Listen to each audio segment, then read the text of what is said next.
Sometimes men feel insecure a little bit when their wives begin earning. How does he find it in himself to support you with this business Basically, venture? the thing is that the roles that Allah subhanahu wa ta'ala has made, they're Yeah. for a reason. For the Mhm. husband to provide, for for the males to provide. Even if we start earning, if we Mhm. start showing them that we're trying to take over their role and we don't Yeah. need their money anymore, and you can not to go too deep into that, but I literally ask my husband for all kinds of money that I need. Assalamu alaikum wa rahmatullahi wa barakatuh, and welcome to Niqaabi Bloggers Community podcast series, Muslimah Entrepreneurs. Today we're here with Laebah Siddiqui, owner of Orhni, amongst a few other things. So let's hear it from you. Assalamu alaikum, Laebah. How are you? Wa alaikum assalam wa rahmatullah. I'm good, alhamdulillah. How are you? Alhamdulillah, I'm doing good too. I'll allow you to introduce yourself, to be honest, because you're doing quite a lot, mashallah. Like I was looking at everything that you've been involved with, and there's Orhni, of course, and then there's also your Able for Autism that you work for. So tell us a little bit about the things that keep you occupied. So currently, to start off with the most basic thing, I'm married. So Mashallah. uh, yeah, and by profession, I'm a behavior therapist. I'm not currently working, but I am pursuing my studies in both behavior therapy and in speech therapy. I'm doing my master's in speech therapy, and I'm also doing an advanced level program in behavior therapy. And that leads to what Able for Autism is. It's basically a vision that is in line with what I'm studying right now. And it's to basically launch an Islamic learning center for children with special needs. So that's the vision in life. And alongside, I'm also running my blog, Mhm. and I'm also running Orhni, as you mentioned, which Yes. is a modest wear brand. Mhm. So yeah, that's basically the major things of what I'm doing. That's But alongside, incredible. I like to keep myself occupied in a lot of things generally. Generally. Okay, that's really nice, mashallah. So tell me a little bit more about this project, Able for Autism. So an Islamic school, that's amazing, actually. You're right. I don't think I've really heard of, to be honest, like Islamic education being provided professionally to people with special needs. So how did you kind of come up with that idea? What made you decide to do it? And where are you in the timeline for this project? Yeah, so basically, it started when I saw children, when I first basically encountered children with autism, and they were in family as well, outside of family as well. And I saw that children with special needs were basically everybody just thought that we should just let them get by with life. Like anything that they do, that's just as long as they're doing something, it's an achievement. And that something could be dance, it could be music, it could be anything at all. Hmm. So the focus was, while they focused on that anything being dance and music and everything else, the focus was not on that anything being something Islamic, right? Right. So when I was doing my Quran course and my Hadith course, I also saw that we had classmates who were also blind, and Oh, they were studying mashallah, and they were achieving quite well. So I thought that maybe special needs children also need that avenue, that if so. Allah subhanahu wa ta'ala has taken some abilities from them, but then he has also enhanced them in some abilities, so why don't we use those abilities to lead them in the right direction, you know? Maybe we could argue on the fact that whether they will have hisab or not, but we will be accountable. So we will be accountable for the direction that we lead them towards. So if we're introducing them to music and dance and all sorts of other things, and just letting them get by, okay, maybe they won't be accountable for it, then but we will be accountable, that what did we introduce them to. So basically that's where it started from. And initially I wanted to launch a school, but then along the years I became kind of against the schooling system. So now it's just Right, understandably so. I'm not yeah. exactly, yes, I don't exactly So support now that it's not basically supposed to be a school. It's idea. the idea is to launch a learning center, Okay. play-based learning center. Yeah. Oh, that's So amazing. currently on that timeline, I have, worked previously as well, Mhm. and in a school setting where there were children with special needs. That was a very humbling experience. And now I'm just studying so that I will be able to take up my own clients, because at these levels, like I mentioned, that I'm doing the advanced level program for behavior therapy. So Mhm. when you're at the beginners level, you need a supervisor on top of you, and you cannot take clients yourself, right? Right. So for that, to overcome that hurdle, basically I'm doing the advanced level program, so that I am, inshallah, in the next 2 to 3 years, I really hope to launch my own setup, inshallah. Inshallah, that is amazing. Oh my gosh, I love it. I absolutely love the vision. I love what you're doing. And you're right. This is what you brought up about accountability on our part. You're right. SubhanAllah, I didn't think about that at all. That's really, really commendable, mashallah. And so what about Orhni then? When did you begin Orhni? How long has it been? And how is that? How are you juggling all these roles? Because you're also married, mashallah, and a student, and also trying to, mashallah, work for ABA. Yeah, so basically, Orhni informally kind of started when I faced the struggle of finding the right hijabs, the right abayas in the marketplace. Mhm. Because initially, when I started, we Desis sometimes do get the backlash from our families, our relatives. What Yes, are you wearing? You unfortunately. shouldn't be wearing that. This is, you're young. You should look youthful. You shouldn't look like an auntie, and all of those things. So Mhm. basically, I struggled a little with that. And then people actually, I noticed that people were moving away, just because of the fact that, now she's going to be all black, and now we don't want anything to do with her. That's So crazy, subhanAllah. initially, because it was also my initial journey. So then I thought, maybe I can, and I've also always believed that when you do wear the hijab and the abaya, as long as you don't compromise on the Islamic values, you should look presentable. Yes, 100%. Yeah, because you're carrying something that is a command of Allah subhanahu wa ta'ala. So what better way of dawah? What better Yes. way of calling people? Like, people should not look at you and say, "Oh, if I wear the abaya, I'm gonna have to look like that." No, that's not what I'm gonna do. So Mhm. that's why I always wanted the abaya and the hijab to look presentable, and that's when I started making my own abayas, Mhm. like customized ones, nothing too glamorous, just subtle colors, but like a tiny design here and there. Mhm. And the people who were actually previously arguing that, I shouldn't be wearing the abaya, were the ones that actually became pro abaya when they saw Mashallah. attire. So alhamdulillah, that received a lot of positive comments from family, from friends, from hijabis, non-hijabis. Everybody loved it. So that's but I didn't really think of it as a business until after I was married, and my husband and I thought that we should start a business. And then it actually eventually turned into, I started making it for my family, and then it turned into a business actually around 2 years back. Oh, that's interesting, mashallah. So two points I want to bring up from what you just mentioned. So first, you just mentioned about your husband actually kind of pushing you for this initiative to turn this into a business. So, I mean, I don't want to ask you to speak for your husband, but according to the Desi Muslims, right, sometimes men feel insecure a little bit when their wives begin earning. And they have this fear of like her maybe like overtaking or overshadowing his success in some way. So how do you balance that, and how does your, because really I think a lot of credit is due to the man over here, to your husband, Allahumma barik lahu. So how does he find it in himself to support you with this business venture? Okay, so alhamdulillah, truly the credit goes to the men in all of this. Um, Basically, the thing is that the roles that Allah subhanahu wa ta'ala has made, they're Yeah. for a reason.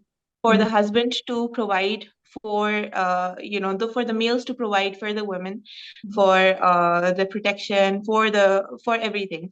So basically, even if we start earning, if we Mhm. start showing them that we're trying to take over their role and we don't Yes. need their money anymore, and you can not to go too deep into that, but I literally ask my husband for all kinds of money that I need.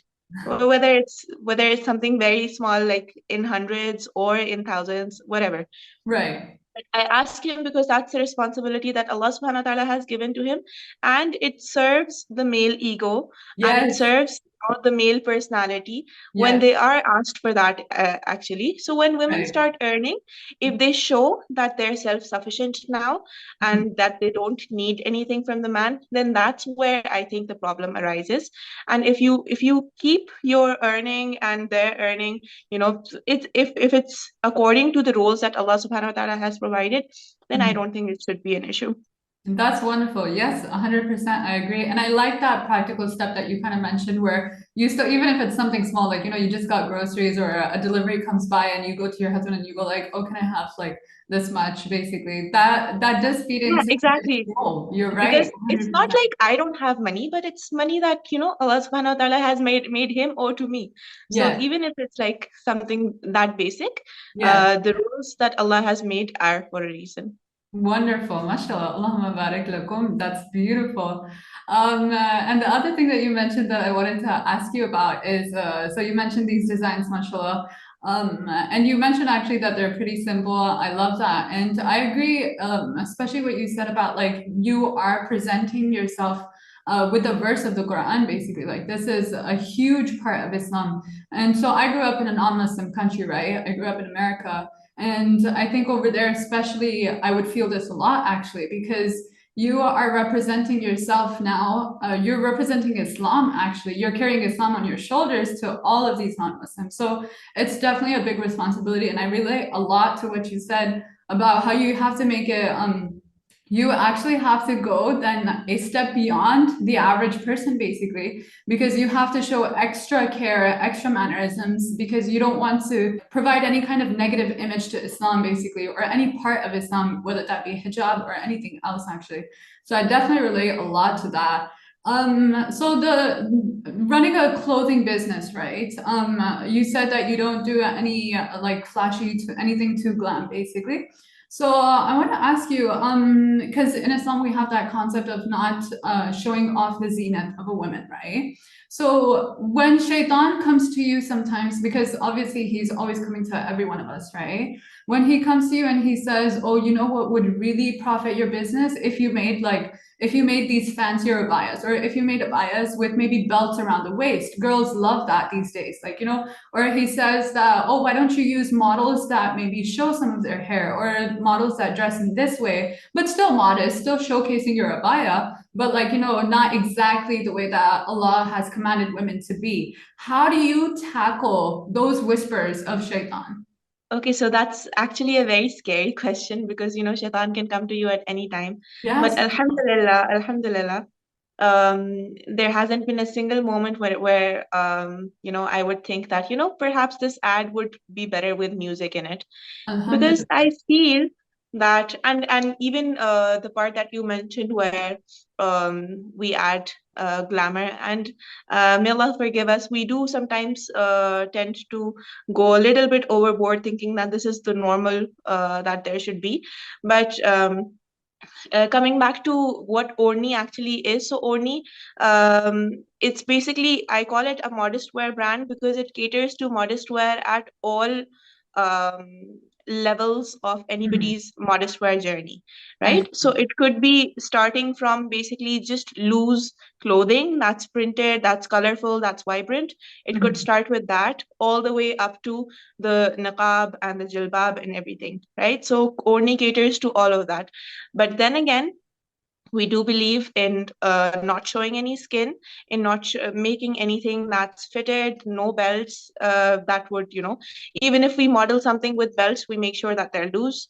They're not, made with fitted look, and we do ensure that there's no showing of. This is also the reason why we have had a fair share of struggles finding the right bloggers for PR, Yes. because you would find a lot of people that do like to use music in their videos, that do like to show some hair while doing hijab niqab tutorials, that showing the neck or anything.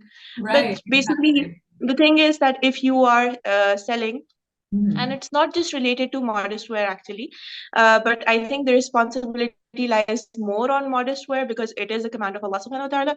So if you're selling that, if you're selling something that's and in obedience to a command of Allah subhanahu wa ta'ala, and you're using stuff that's in disobedience to Allah subhanahu wa ta'ala, so that does not make sense. That's quite a That's true. clash there.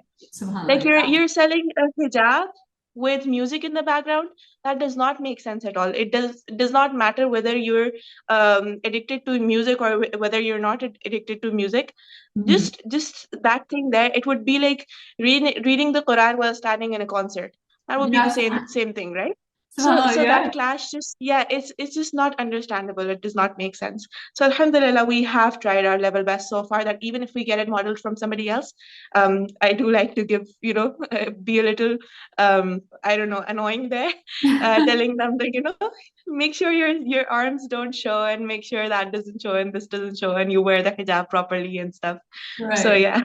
That's really great, mashallah, barak. No, I think that's really wonderful because you're right. It's true. It's a heavy responsibility because you are trying to promote something that is Islamic. It's not like, just anything like a random product that maybe serves you in the kitchen, this is something that is a command of Allah basically. So then you do have to be extra careful. I wanted to ask you that, and I love what you said actually. And that's amazing, mashallah. You said that you're never tempted to use music. I'm assuming, inshallah, that you don't listen to music yourself. Is that why maybe you're not tempted to add music to the ads? Like, what contributes to that? Because with Instagram Reels, the trending audios and everything, there's so much music. So how is it that that's majorly the reason, yeah. You have to make yourself stop. Allah subhanahu wa ta'ala has given you a specific structure in your brain that controls response inhibition. So if you're not using that structure, then there's no point. So as a Muslim, basically, you do have to say no a lot of times. Right. And you cannot just follow every trend that goes viral. So yeah, if a trend goes in line with your Islamic values, that's fine. You can follow that. If it does not, then that's not for you. Right. Basically, I like that. The dunya is not entirely for you. So exactly. Yeah. I like that concept a lot, actually. So it's funny. I myself actually, I'm a graduate in neuroscience, so I can relate a lot to what you're saying. And it makes sense, especially the way that you applied it, though. I like the way you think about that because actually I didn't really make that connection. Allah subhanahu wa ta'ala, He gave us the do's and don'ts. He put in us the capability to follow those red lines basically and follow His guidelines. So we do have it in us to stop listening to music, to fight basically the temptation sometimes to follow trends that are un-Islamic. So that's I like the perspective you brought in here with that side of it too.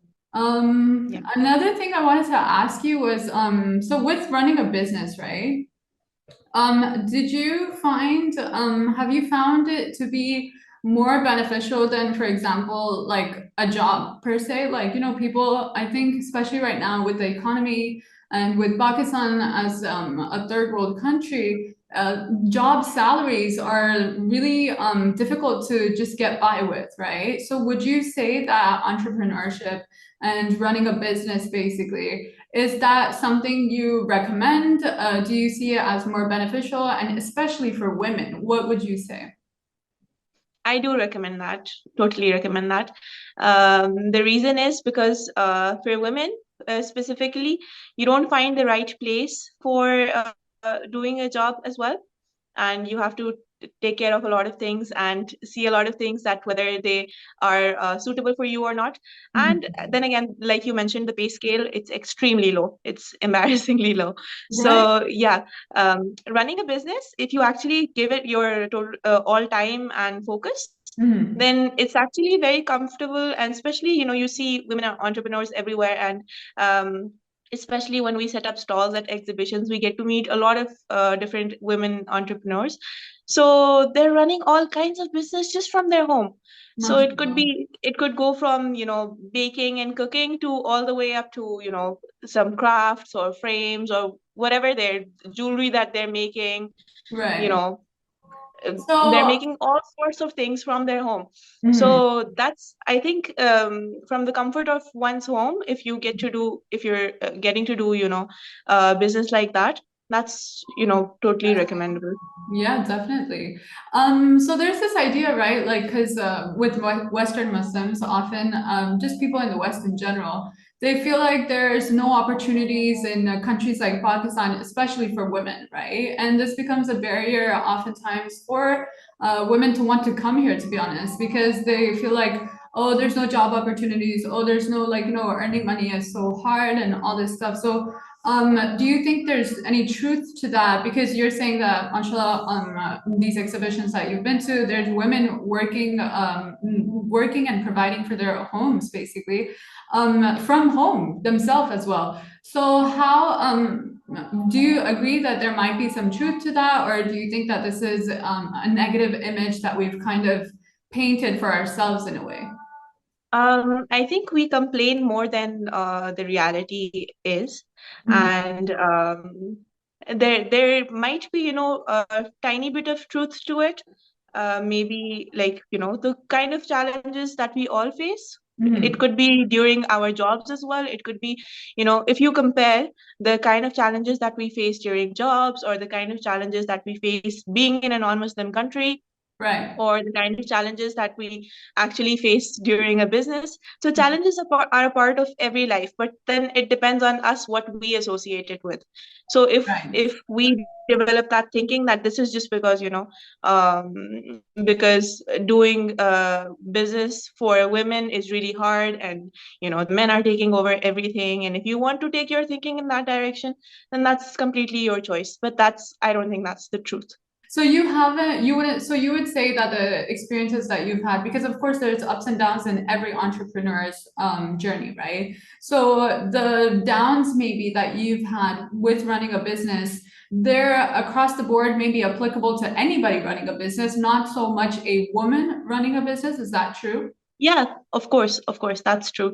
Anybody running a business, anybody doing a job, anybody doing anything actually could face those challenges. Yes, there is some truth to it, like I mentioned, the little bit of truth that they do require some male presence with them, because, especially if I talk in terms of Orhni, you have to go and search for the right fabric from a lot of places. You have to go and find, sellers that would give it to you in wholesale, or the different types of fabric, or where do you have to get it from, or the tailors, or Right. all sorts of things like that. So for that, you do sometimes have to go to places that are not really comfortable for women. So Right. it is obviously best if you have a male, a mahram with you, and that is the Islamic way. I was doing a hair oil business, so for that I Oh, was doing that completely from home. Yeah, wow. I was making hair oils and I was selling them.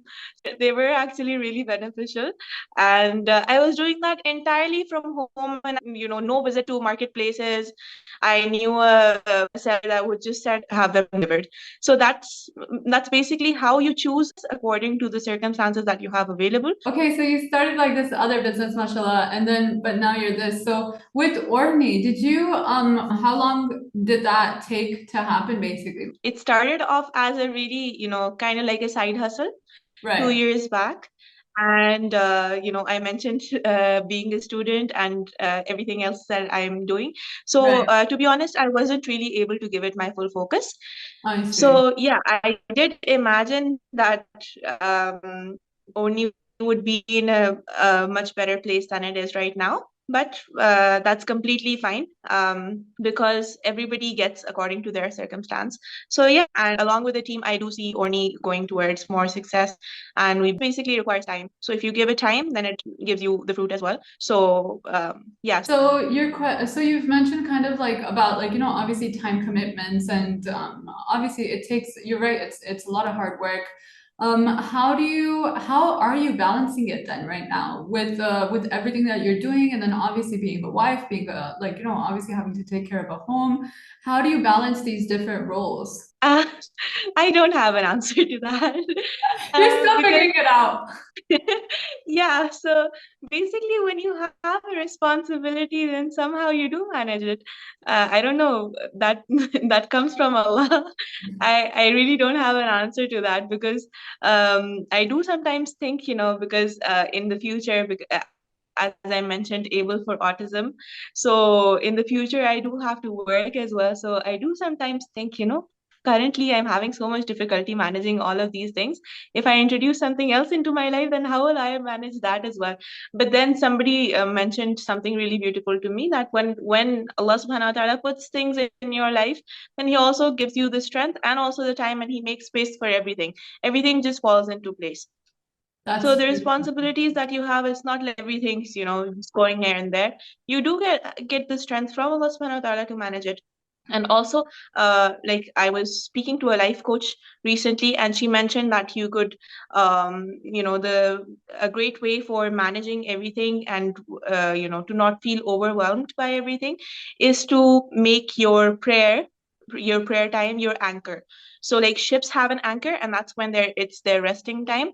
So Right. like you decide anchors for yourself, and it's best to make them your prayer times. Allah subhanahu wa ta'ala has provided those anchors already.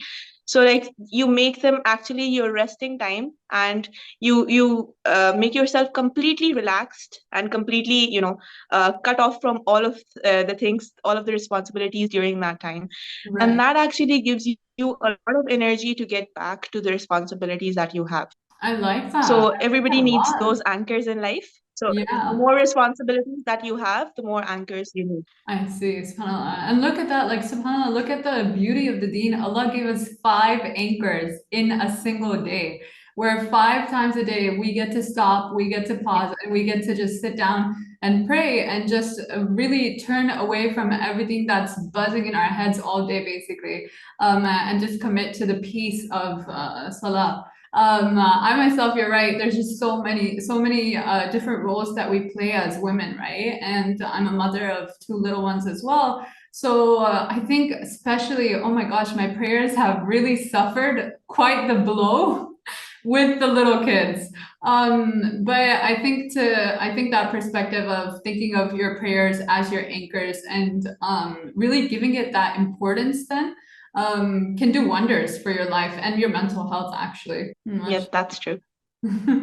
So one last thing I want to ask you, more about your role as a wife, basically, and about your husband. What would you advise women to kind of look for, and what traits you mentioned, like, making sure to ask your husband basically for money so that he's still sure that he is the provider. So what are traits that you would advise for women to maintain as earners, to make sure that they keep that balance? And then also what to look for in husbands when you're trying to choose a spouse to make sure that you find somebody that can support you in this way. What would you advise? I think what to look for in a spouse is a bit subjective, Mm-hmm. and it depends on what is it that really matters to you. Mm-hmm. But according to, if I mention the hadith of the Prophet sallallahu alaihi wasallam, they're not the exact words, but he did mention somebody who has good character and somebody who has good faith, Yeah. right? So if you find somebody that you can only assume, actually, that you can assume that they would be good of character, and they would be, in linked to the faith as well. So then that should be a good sign for you. And other than that, as for women, maintaining that humility is important.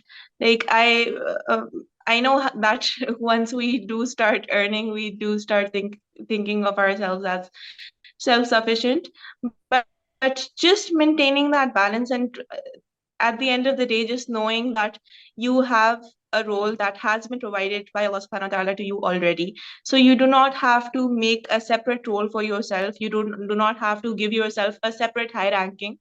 And it's best if you keep yourself within that role, and within that role, as many things that you want to do, you can do. So, and then again, practicing gratitude and giving credit where it's due. Right. Because at the end of the day, we're actually we wouldn't be able to do all of this, anything at all, if it weren't for the men in our family. 100%. So whether it be for fathers or brothers or husbands or whatever, our mahrams, they do have, the role that Allah subhanahu wa ta'ala has provided, has given to them. If they're fulfilling that's truly a blessing. So we wouldn't actually be anywhere without them. So when we do achieve something, it's best to give credit where it's due. I like that. That's really nice, mashallah. Last question. I know I said this about the last question, but my last question now, what's your take on the phrase, That's it. excuse the phrase, but a boss babe? This is a common narrative in the West. I don't know how common it is in Pakistan. But what's your take on that? Oh, I've never actually heard that phrase. Can you repeat Oh, that? so there's this narrative basically amongst Westerners that, oh gosh, it's embarrassing even explaining it. It just sounds so ridiculous. But basically, the narrative says that like a woman who is like, empowered and she's independent and she's earning and she's doing this and she's doing that, that's a boss babe, basically. She's like boss babe, BABE, basically. So that's the phrase. The fact that you haven't heard of it, just like I love the innocence of Muslims, mashallah, Allahumma barak, and their purity. But this is really common amongst Western society, actually, this idea of a boss babe.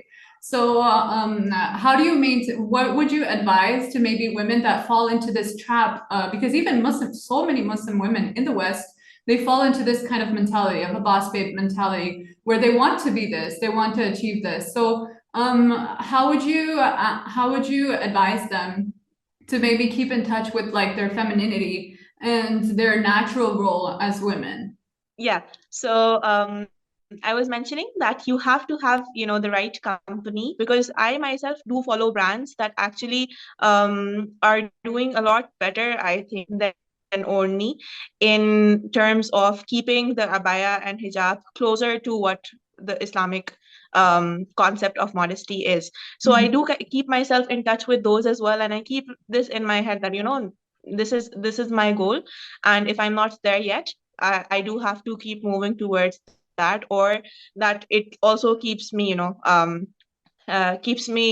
thinking that I don't have to go towards the glamorous side that's closer to the Islamic values as well. So then again, it all comes back to the company that you keep, the people that you surround yourself with. So even for those in the West that get influenced by those tags and everything, I would not like to mention those. So right, those that get influenced by those names and titles, they should also keep themselves associated with the right people. And with the right mindset as well, so that the West, it does have its influence, but the trick is only to block it with the right company and have your own circle, basically, that keeps you closer to the Islamic values. Right. That's very true. Yeah, I know. I hate to say the word myself as well, but it's such a common concept among especially working women. And it really trickles down even to Muslim working women. So it's something that I really did want to address and ask you about. So Jazakallah khair. Thank you so much. Yeah, and people really get the wrong image of it. Yeah, exactly. Yeah, and even if you're trying to keep it within the Islamic values, and if you're trying to, because Instagram does not really give an image of, the background, everything that's happening at the back end.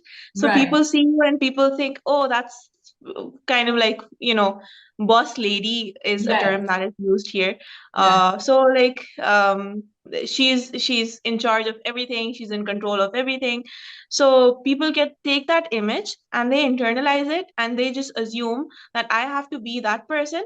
And if they actually talk to that person, they would say, oh, I'm not even the person that you're assuming. There's a lot of things that happen in the background that you don't see. So how can you just make your assumptions based on pictures and based on videos, and then put this image in your head that you have to be like that? So like, it's just better to have good company, really. Yes, I agree 100%. We can't, you really can't judge anybody. I think you can't make any kind of judgments based on, like, I think there's a phrase that says, don't judge someone's highlight of the day and compare that to your entire 24-hour day. Like, there's a difference. That's not the full picture. Like the real, like, how many seconds is that? Like, I think 7 seconds is ideal. So a 7-second reel, that's not their full day at all. That doesn't capture anything really of their actual day, of their actual mannerisms, of their actual habits. Instagram is just so carefully curated. It's like it's almost not even real, to be honest. I don't think it's real. It doesn't show. I mean, I get a lot of messages on my blog saying, how are you managing things so well? And, instead of saying that, how are you managing so many things? People automatically say, how are you managing all of these things so well? Like they automatically assume that everything is going perfect in your life and you're managing everything at the top of the mark.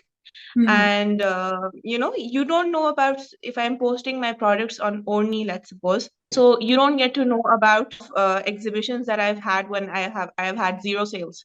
Right. I might have a day where I might have, amazing sales and everything, but I also have days when I have zero sales. So you don't get, obviously, I don't post on my Instagram saying, oh, today I had zero sales.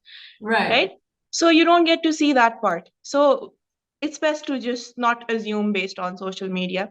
Yeah, nobody's posting their downsides. You're right. Nobody's posting the difficult days. Everybody, we love to, as human beings, I think we just love to share the positive. Basically, we don't want to dwell too much on the negative. And we want other people to have the best impression of us too, right?